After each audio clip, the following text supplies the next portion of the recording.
The Galactic Council had ruled the stars for 12,000 years. They were proud of this fact. Every species they found, they welcomed into their system. Some called it civilization. Others called it control. But no one called it anything out loud, because speaking against the Council was dangerous. The Council was made of 17 ancient species. They had ships that could break planets. They had weapons that could burn stars. And they had rules. So many rules. Every new species had to follow them. Pay tribute. Give territory. Obey. No one ever said no. And they found humanity. Ambassador Thelvan was chosen for first contact. He was the best diplomat the Morani Collective had ever produced. His 4 eyes could read emotions across 100 species. His voice was soft and pleasant. He had convinced warrior races to lay down arms. He had made enemies into friends. Surely, these humans would be easy. He arrived at Earth's orbital station with a small fleet. Just enough to impress, not enough to threaten. This was standard practice. Show strength, but offer friendship first. The humans welcomed him politely. They gave him food and drink. They showed him their art and their music. They asked questions about the galaxy with bright, curious eyes. Thelvan found himself enjoying their company. They were so young as a species, so eager to learn. Then came the negotiations. Admiral Park Doyen represented humanity. She was an older woman with gray hair and a face that had seen many hard years. She sat across from Thelvan with her hands folded on the table. Her eyes were calm, patient, waiting. Thelvan explained the Council's offer. It was generous, he said. Humanity would receive protection. They would gain access to trade routes spanning the galaxy. They would learn technologies that would advance their civilization by thousands of years. All they had to do was join. What does joining mean? Admiral Park asked. Thelvan smiled with all 4 of his mouths. Simple things. You pay a small tribute each cycle. You allow Council ships to use your space. You follow Council laws. You provide soldiers when needed. And you accept a Council governor to help guide your development. Admiral Park nodded slowly. She did not speak for a long moment. And if we say no? The question surprised Thelvan. No one asked that question. Everyone understood what happened to species that refused. But Admiral Park asked it like she was asking about the weather. Casual, unbothered. That would be unwise, Thelvan said carefully. The galaxy is dangerous. Without Council protection, your species would be vulnerable. There are pirates, hostile races, cosmic dangers you cannot imagine. I see. Admiral Park stood up. She walked to the window and looked out at the stars. Ambassador, I thank you for your offer. Earth has discussed it carefully. Every nation, every leader. We voted. Wonderful, Thelvan said, relief flooding through him. I knew humans were reasonable. We voted no. The word hung in the air. Thelvan's 4 eyes blinked one after another, which meant he was confused. Very confused. I do not understand. Admiral Park turned to face him. Her expression had not changed. Still calm. Still patient. We will not pay tribute. We will not give you our territory. We will not accept your governor. We will not send our children to fight your wars. Earth will remain free. We will govern ourselves. But this is not how it works, Thelvan said. His voice was shaking now. Every species joins. It is the way of things. It has always been the way of things. Then, we will be the first exception. Thelvan tried everything. He offered more technology. He offered better trade deals. He warned of the consequences. He begged. He threatened. Nothing worked. Admiral Park simply listened, nodded, and repeated the same answer. No. When Thelvan returned to the Council homeworld, He was not the same confident diplomat who had left. He stood before the 17 elder species and played the recording of his conversation with the humans. The chamber fell silent. High Chancellor Ravesh was the largest being in the room. His species had ruled the council for 3,000 years. His voice could shake walls. When he spoke, everyone listened. They refused. His voice was quiet, which was more frightening than if he had shouted. A species that still burns dead plants for energy refused the Galactic Council. "Yes, High Chancellor," Delvan said. His head was bowed. "I tried everything. They would not listen." "They will listen," Ravesh said. "They will learn. Every species learns eventually." Arbiter Kilani spoke next. She was the oldest being in the council, a creature of light and energy who had existed since before most species had learned to use fire. "We should be careful. I sense something different about these humans." "Different how?" asked Representative Valeth of the Crystalline Accord. "I do not know." But they did not refuse out of ignorance. They refused out of choice. They understood what they were rejecting. They understood the consequences. And they said no anyway. "Then they are fools," Ravesh declared. "And fools must be taught." The vote was quick. 17 species, 17 votes. All in favor of teaching humanity their place in the galaxy. Back on Earth, Admiral Park watched the stars from her office. Her assistant, a young officer named Shinji Wu, brought her tea. "Do you think they will attack?" Shinji Wu asked. "Yes," Admiral Park said. She sipped her tea. It was too hot, but she drank it anyway. They cannot allow a species to refuse them. It would make others think they can refuse too. They will come with ships and weapons and demands. They will expect us to beg for mercy. Will we? Admiral Park smiled. It was not a warm smile. It was the smile of someone who had prepared for this moment for a very long time. "We have been fighting each other since we climbed down from the trees. We have survived ice ages and plagues and wars that killed millions. We have split the atom and walked on our moon and reached for the stars with nothing but courage and stubbornness." She set down her tea. "The council thinks we are children. They think we will break easily. They are wrong. What do we do now?" Shinji Wu asked. "Now?" Admiral Park turned back to the window. Somewhere out there, a fleet was being assembled. Ships were being loaded with weapons. Soldiers were being told that humans were weak, primitive, easy targets. Now we show them what happens when humans say no. Now we prepare for war. The stars glittered cold and silent. But they would not be silent for long. The Council's response came faster than anyone expected. 300 warships jumped into the new business system on a cold Tuesday morning. They came out of hyperspace like angry stars, their hulls gleaming with weapons that had destroyed civilizations.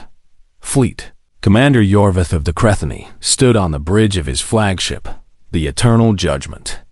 He was a veteran of 40 campaigns. He had crushed rebellions on a dozen worlds. This mission, he thought, would be the easiest of his career. "Scan the system," he ordered. "Find their defenses." His officers worked quickly. The reports came back within minutes. 1 orbital station. A handful of patrol ships. Maybe 2,000 humans living on the colony below. Yorvith almost laughed. This was what the Council was worried about. "Open a channel," he said. "Let us give them one chance to surrender." The message was simple. Surrender the colony. Accept Council rule. Or be destroyed. Yorvith gave them 1 hour to decide. On the orbital station, Colonel Yunjisu received the message. She was young for her rank, only 34 years old. She had trained her whole life for combat, but had never actually experienced it. Her hands were shaking as she read the Council's demands. "How many ships?" she asked her second-in-command, Major Oh Sung-ho. 300 confirmed. Probably more we cannot see. Yoon Jae-soo closed her eyes. 300 ships against one station and a few patrol craft. The math was not complicated. They would lose. They would all die. The smart thing to do was surrender. Save the colonists. Live to fight another day. But she thought about Admiral Park's words. She thought about Earth and everything humanity had built. She thought about her parents, who had fled their home during a war and started over with nothing. They had taught her one thing above all else. Some things are worth fighting for, even if you lose. She opened her eyes. Her hands had stopped shaking. All stations, battle alert, she said. Her voice was steady now. Calm. Power up the defense grid. Load all weapons. Prepare for combat. Major Oh Sung-ho stared at her. Colonel, they will destroy us. Maybe, Yoon Jae-soo said. But we will not make it easy for them. And we will not surrender. She walked to the command center, where her crew waited. They were scared. She could see it in their eyes. They were young, most of them. They had families back home. They had dreams and hopes and plans for the future. And now they were being asked to fight an impossible battle. I know what you are thinking, Yoon Jae-soo said. I am thinking it too. But listen to me. Those ships out there, they expect us to beg. They expect us to cry and plead and give up everything we are. That is what every other species has done. That is what the Council believes we will do. She paused, looking at each face. But we are human. And humans do not beg. We fight. We struggle. We survive. Even when the odds are against us. Even when everyone says we cannot win. That is who we are. That is what makes us different. Lieutenant Han Min-ho, the communications officer, spoke up. Colonel, the hour is almost up. They are hailing us again. Put it on screen. Fleet Commander Yorveth appeared.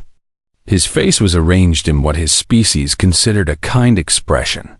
Humans of New Bizen, your time is finished. What is your answer? Will you surrender and live? Or will you resist and die? Yoon Jae-soo stepped forward. Fleet Commander, this is Colonel Yoon Jae-soo of the Earth Defense Force. I have our answer. She smiled. Come and take it. The channel closed. For a moment there was silence. Then Han Min-ho let out a breath. Did you just tell the entire Galactic Council to go to hell? I did. Yoon Jae-soo turned to her crew. Battle stations. Now, what happened next would be studied in military academies across the galaxy for centuries. The Council. Fleet advanced in perfect formation. 300 ships moving as one, their weapons charging. They expected the humans to panic, to run, to make desperate, foolish mistakes. Instead, the defense grid activated. The Council had not understood what they were facing. They thought human technology was primitive, simple, weak. They were wrong. Humans had spent their entire history fighting each other. They had developed weapons of terrible power. And in the years since first contact, they had been preparing. The first wave of missiles hit the Council fleet before they could even raise shields. 17 ships exploded in the first second. The formation scattered, confused. This was not supposed to happen. Return fire! Yorveth screamed. Destroy that station. The Council ships opened fire. Energy beams and plasma bolts flew toward the station. But the humans were not standing still. The station's thrusters fired, moving it out of the kill zone. Patrol ships darted between the larger vessels, drawing fire and launching their own attacks. Captain Baek Sun-woo led the patrol squadron.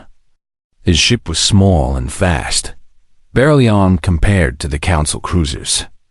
But he knew something the Council did not. Humans have been dogfighting since they invented airplanes. They were very, very good at it.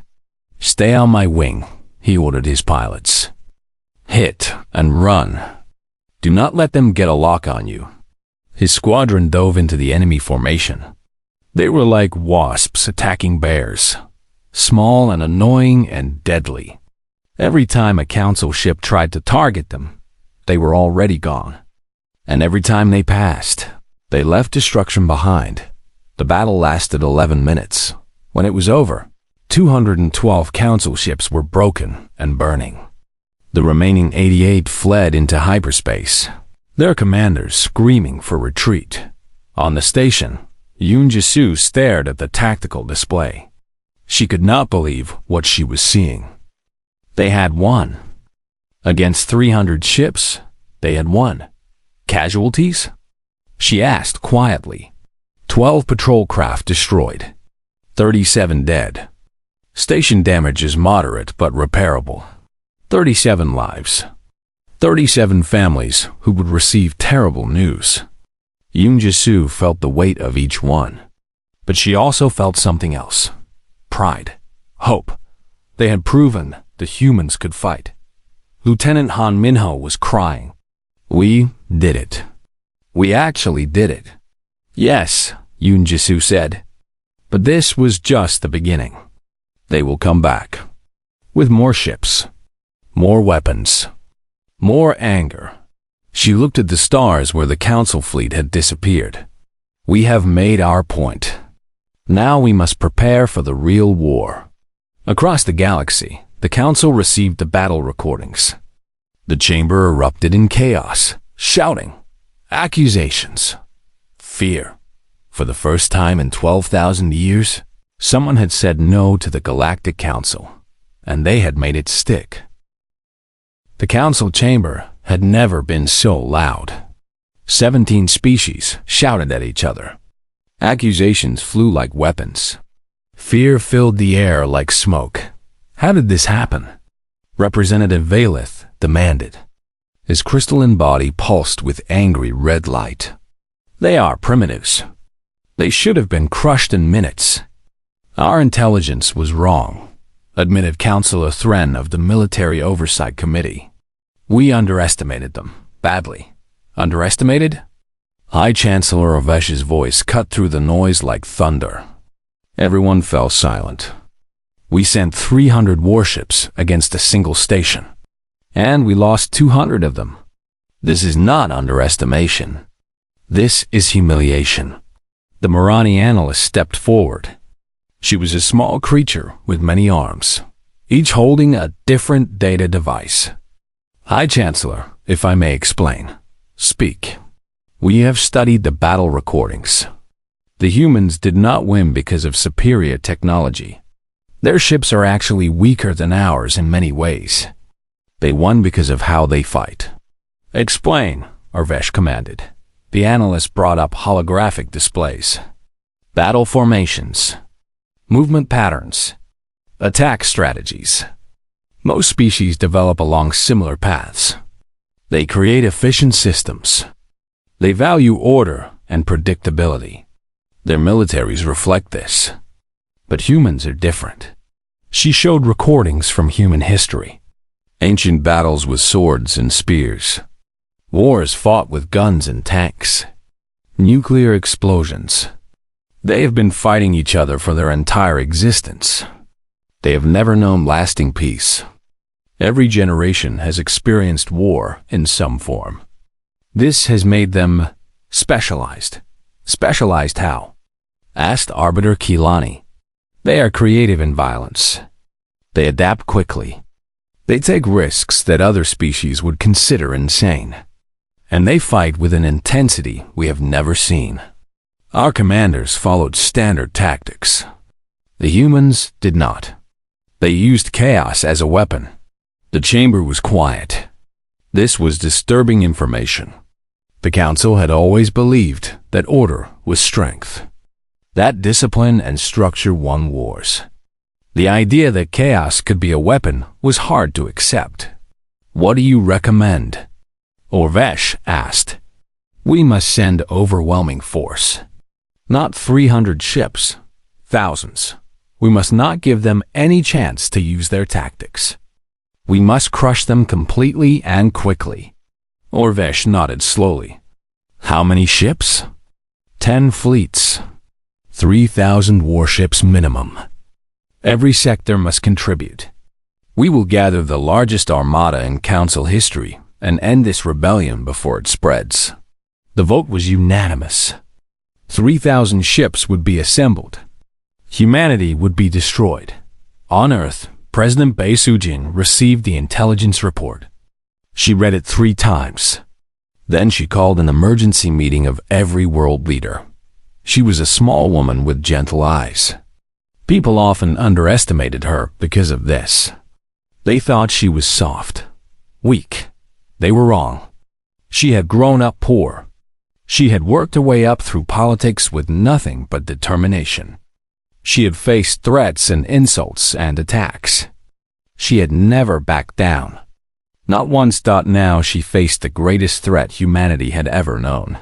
They are coming, she told the assembled leaders. 3,000 ships. More firepower than we have ever seen. They will be here in 30 days. The room erupted. Fear, anger, despair. Some leaders demanded surrender.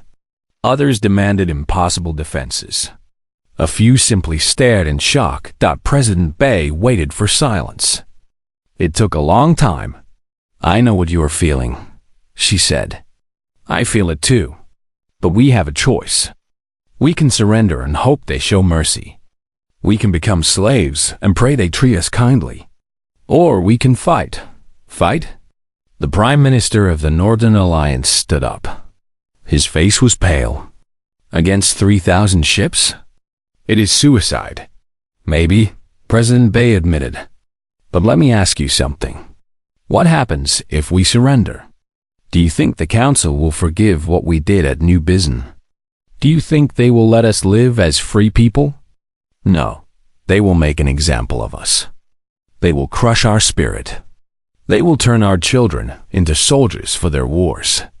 Everything that makes us human will be erased. She looked around the room. I would rather die free than live as a slave. I would rather fight and lose than surrender and lose everything anyway. But that is my choice. Each of you must make your own. The debate lasted for hours. Arguments flew back and forth. Some leaders left in anger. Others sat in silence, thinking. In the end, it was Admiral Park Do-yeon who spoke the words that decided everything. We have always survived, she said. Ice ages, plagues, wars that killed millions. We have faced extinction before. We have looked into the void and said no. That is our history. That is our nature. We do not give up. We do not surrender. We fight until we cannot fight anymore. And sometimes, against all odds, we win. She stood tall, her gray hair gleaming in the lights. I am not asking you to believe we will win. I am asking you to believe we can try. I am asking you to trust in human stubbornness, human courage, human refusal to accept the impossible. The vote happened at midnight. 197 nations. 197 votes, all in favor of fighting. For the first time in human history, the entire world agreed on something. They would not surrender. They would not beg. They would face the Council's armada together. President Bae addressed the world that morning. Her words were broadcast to every screen on Earth and every human colony in space. Citizens of Earth and beyond. In 30 days, the largest fleet in galactic history will arrive at our doorstep. They are coming to punish us for saying no. They are coming to teach us our place. They believe we are weak, divided, easy to break. She paused, and her gentle eyes hardened. They are wrong. We are humanity. We have crawled up from the mud and reached for the stars. We have survived everything the universe has thrown at us. We will survive this too. Not because we are stronger. Not because we have better weapons. But because we refuse to give up. Because surrender is not in our nature. Because when someone tells us we cannot do something, we prove them wrong. She raised her hand in a fist. 30 days. Prepare yourselves. Prepare your families. And prepare to show the galaxy what humans are made of. Across the world, people watched. And for the first time in generations, they felt something they had almost forgotten. Hope. Stubborn, defiant, impossible hope. The humans began to prepare for war. The Council Armada arrived at the edge of the Sol system on a bright spring morning.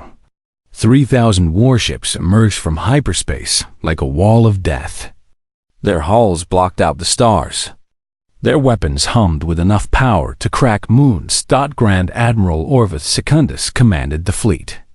He was the High Chancellor's own nephew, chosen for this mission to bring honor to the family. He had never lost a battle. He did not intend to start now. Report, he ordered. Human forces detected near the fourth planet. Approximately 200 warships. Several thousand smaller craft. Multiple orbital platforms. Orvis Secundus smiled. 200 ships against 3,000. This would not be a battle. This would be an execution. Signal all ships. Advance in standard formation. Crush them quickly. I want this finished by nightfall. The Armada began to move. On the bridge of the Indomitable, Admiral Park Do-young watched the enemy approach. She was calm. She had been preparing for this moment for years. Every scenario had been planned. Every strategy had been tested. Now it was time to see if any of it would work. General Choi Tae-young stood beside her. He commanded the ground forces, but there would be no ground battle if they lost in space. They are coming in standard formation. Just like we expected. Arrogant, Park said. They still think we are primitives. Good. Let them think that. Fleet Admiral Kan Yoonji spoke through the communication system. Her ships were hidden behind the asteroid belt, waiting. Admiral, we are in position. Waiting for your signal. Hold, Park ordered. Let them come deeper. We need them committed. The Council fleet advanced. They were confident, overwhelming, unstoppable. The smaller human fleet began to retreat, pulling back toward Mars. The Council commanders laughed. The primitives were running. They did not see the trap. Now, Park said quietly, the asteroid belt exploded. Not with fire, but with ships. Kang Yoonji's hidden fleet burst from cover, hundreds of vessels appearing where there had been nothing. They hit the Council's flank like a hammer. At the same time, the retreating human fleet stopped running. They turned and attacked. The Council formation, stretched thin by the chase, suddenly found itself surrounded. Chaos erupted. Grand Admiral Orvis Secundus screamed orders. Reform! Reform the line! But his ships were scattered. Human vessels darted between them, too fast and too small to target easily. Every time a Council ship tried to fire, 3 human ships were already shooting back. Captain Hyung commanded the destroyer Defiance. Her ship was old. Her crew was young, but they fought like demons. Target their engines, she ordered. Disable, do not destroy. We need them helpless, not dead. A weapons officer, Lieutenant Kao Min-soo, followed the orders perfectly. The Defiance danced through the battle, crippling ship after ship.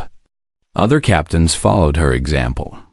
The humans were not trying to destroy the Council fleet. They were trying to break it. The battle raged for hours. The Council had numbers. The humans had speed and coordination. Ships exploded on both sides.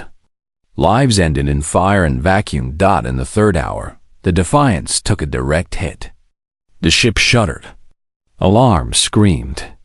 Half the crew died instantly. Captain Hyung pulled herself from the wreckage. Blood ran down her face. Her left arm was broken, but she was alive. Damage report. She coughed. Engines gone. Weapons at 20%. Hull integrity failing. We have maybe 10 minutes. Hyung looked at the tactical display. A Council carrier was nearby, its massive form blocking the path of 3 human cruisers. If that carrier stayed in position, those cruisers would be destroyed. She made her decision instantly. All hands, abandon ship. Get to the escape pods. Now. Captain? Lieutenant Ko stared at her. I am staying. Someone has to fly this wreck. She pushed him toward the pods. Go. That is an order. The crew evacuated. Hyung stayed at the helm. Her broken arm screamed in pain. Her vision was blurring. But she could still see the carrier. She could still fly. The Defiance accelerated. Not away from the battle. Toward the carrier. The council crew realized what was happening too late. They tried to turn. They tried to fire. But the Defiance was already there. Captain Im Hyung closed her eyes. She thought of her daughter back on Earth. She had promised to come home. She had promised to watch her grow up. Some promises could not be kept. But some were worth breaking for the right reasons. For Earth, she whispered. The Defiance hit the carrier's engine core at full speed. The explosion was visible from orbit. 17 council ships were caught in the blast. The carrier simply ceased to exist. And Captain Im Hyung became a legend. The battle turned after that. The council fleet, already confused and scattered, began to lose heart. These humans were insane. They were willing to die. They were not afraid. In the 9th hour, Grand Admiral Orvis Secundus gave the order to retreat. Fall back. All ships fall back to hyperspace. His captains obeyed. The council armada fled, broken and bleeding. Behind them, they left 1,900 destroyed ships. The greatest military disaster in council history. Admiral Park Do-yeon watched them go. She did not celebrate. She could not. 800 human ships had been destroyed. Thousands of her people were dead. The cost had been terrible, but they had won. General Choi Tae-young spoke first. We did it. We actually did it. Yes, Park said quietly. But at what price? She thought of Captain Im Hyung. Of all the crews who had fought and died. Of families who would never see their loved ones again. We will honor them, she said. We will remember every name. Every sacrifice. And we will make sure they did not die for nothing. She turned to her communications officer. Open a channel. To the council. To every species in the galaxy. The officer hesitated. What message, Admiral? Park looked at the stars. The council fleet was gone. The battle was over. But the war was just beginning. Tell them what happened here. Tell them that humans fought the Galactic Council. And tell them that humans won. She smiled grimly. Let them decide what that means. Across the galaxy, the message spread. Species that had lived under council rule for thousands of years heard the news. A young species. A small species. Primitives from an unremarkable planet. They had said no, and they had made it stick. Something was changing. The galaxy could feel it. The old order was cracking. And humanity had just lit the match. The council chamber had become a place of fear. Where once there had been confidence and order, now there was chaos. The 17 elder species could not agree on anything. Some wanted revenge. Others wanted peace. A few wanted to pretend the whole disaster had never happened. High Chancellor Avesh was desperate. His authority was crumbling. 3 of the 17 species had already begun secret talks with humanity. 2 more were openly demanding his removal. The empire he had spent his life building was falling apart. We must strike again, he declared. Gather more ships, more weapons, crush them completely. Arbiter Keelani, ancient and glowing, shook her translucent head. With what ships? The Battle of Seoul destroyed our reserve fleet.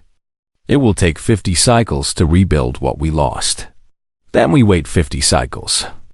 In 50 cycles, there will be nothing left to save. Kehlani's voice was sad.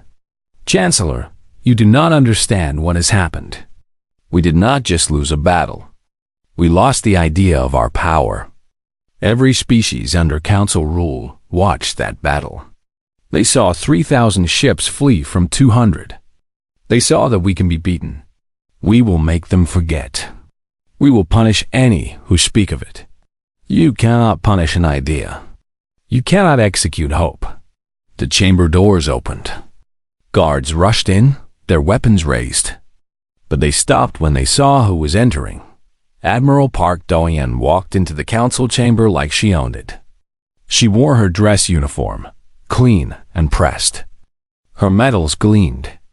Behind her walked a small group of humans, diplomats, advisors, translators. No weapons. They did not need them. Orvesh rose from his throne. You dare come here? To our home? After what you have done? I was invited, Park said calmly. 3 of your council members requested this meeting. They thought it was time to talk. The 3 species she mentioned looked away, embarrassed. But they did not deny it. Park walked to the center of the chamber. Every eye was on her. She was one small human woman in a room full of beings who had ruled the galaxy for millennia. She should have been terrified. Instead, she looked almost bored. Let me be clear about why I am here, she said. I am not here to negotiate humanity's surrender.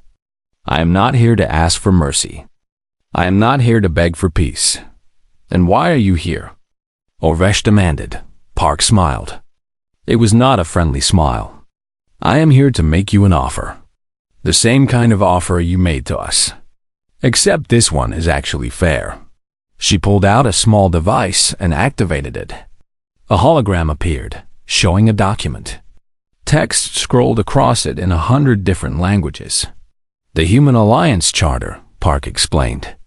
We are forming a new organization. Not to replace the Council. Not to conquer anyone. Simply to offer a choice. A choice? Valith stepped forward, his crystalline body flickering with curiosity. What kind of choice? The Council rules through fear. Species join because they are afraid of what happens if they refuse. There is no freedom. No real partnership. Just submission disguised as civilization. Park gestured to the hologram. The Human Alliance is different. Any species can join voluntarily. No tribute is required. No territory must be given up. Every member keeps their independence. We share technology and resources freely. We protect each other by choice, not by force. Ridiculous, Orvesh spat. Such a system would fall apart in a cycle. Without structure, without hierarchy, there is only chaos. Maybe, Park admitted. Or maybe we will prove you wrong. Humans have always believed that cooperation works better than coercion. That people who want to work together accomplish more than slaves forced to obey. It is an experiment.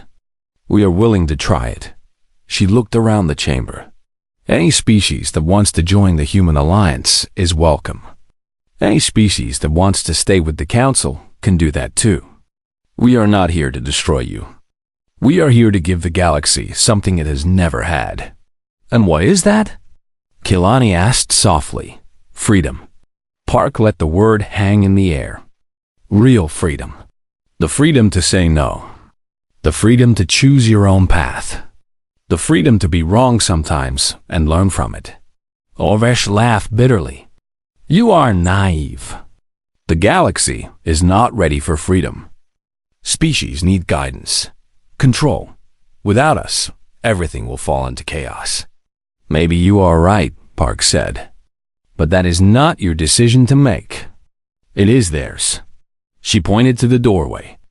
Ambassadors were filing in. Dozens of them. Species from across the galaxy. Some were council members.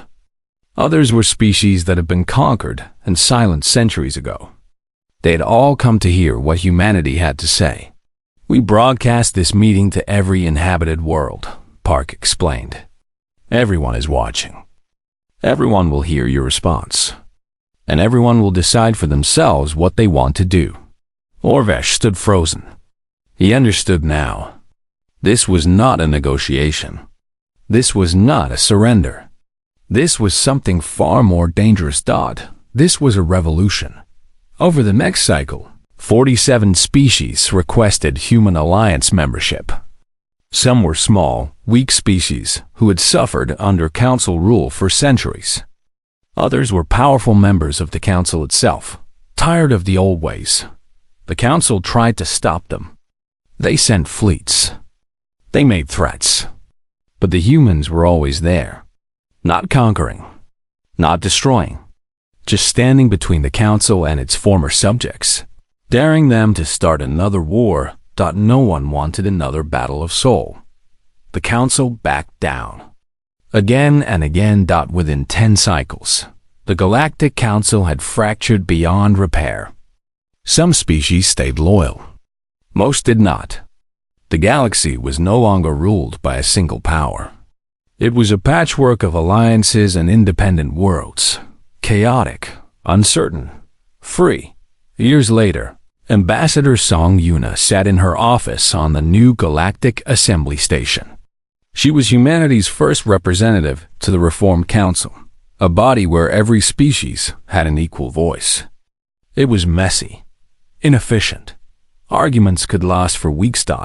It was also the most free place in the galaxy. A young alien diplomat came to visit. He was from a species that had been conquered by the Council before humanity was born. His people had only recently tasted freedom. He had a question. Ambassador, I do not understand something. In those early days, when the Council offered you membership, why did humans refuse? You were weak, alone. You had no allies. You must have known what would happen. Song Yuna thought about the question for a long time. She remembered the stories her grandmother had told her. Stories of a world that had faced impossible odds and refused to give up. We did not refuse to negotiate, she said finally. We refused to negotiate our freedom. There is a difference. I do not understand. Song Yuna smiled. Some things are not for sale. Some principles cannot be traded. The Council believed everything had a price. Every species could be bought or threatened into submission. They thought freedom was just a word, a concept that could be bargained away. She looked out the window at the stars. They were wrong. Humans learned a long time ago that freedom is not given. It is taken. It is defended. It is died for. When someone tells us to kneel, we stand taller. When someone tells us to be quiet, we speak louder. It is not logical. It is not efficient. But it is who we are. The young diplomat nodded slowly. And now the galaxy is changing because of it. The galaxy was always going to change, Song Yuna said. We just helped it along. Showed everyone that saying no was possible. That fighting back could work. That freedom was worth any price. She turned back to her work. Trees to sign. Disputes to settle. A galaxy to help rebuild. Outside, the stars burned bright and endless. Somewhere out there, species were making choices. Real choices. For the first time in millennia, the future was not decided by fear. Humanity had refused to negotiate. And in doing so, they had changed everything.